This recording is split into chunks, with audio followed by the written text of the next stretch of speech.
Cheese often gets a bad fame, too fatty, too salty, too dangerous for seniors. But what if I told you that picking the right cheeses could actually help your muscles bounce back after 70? That's right.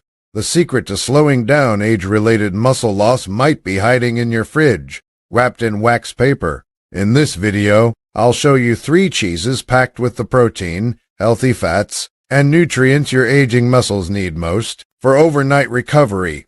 In a 2021 study published in the Journal of Nutrition and Aging, researchers had one group of seniors eat half cup of cottage cheese each evening before bed, while a control group maintained their usual habits. After 3 months, the cottage cheese group retained 30% more leg strength, even though neither group changed their activity levels. That's muscle preserved, not lost, simply by adding one snack. Today, I'll walk you through 3 tasty cheeses that can help you stay strong, steady, and independent well into your 80s. So get ready to take some notes. You won't want to miss this. Number 3. Sea cottage cheese, your overnight muscle guard. Cottage cheese often gets overlooked, but for anyone over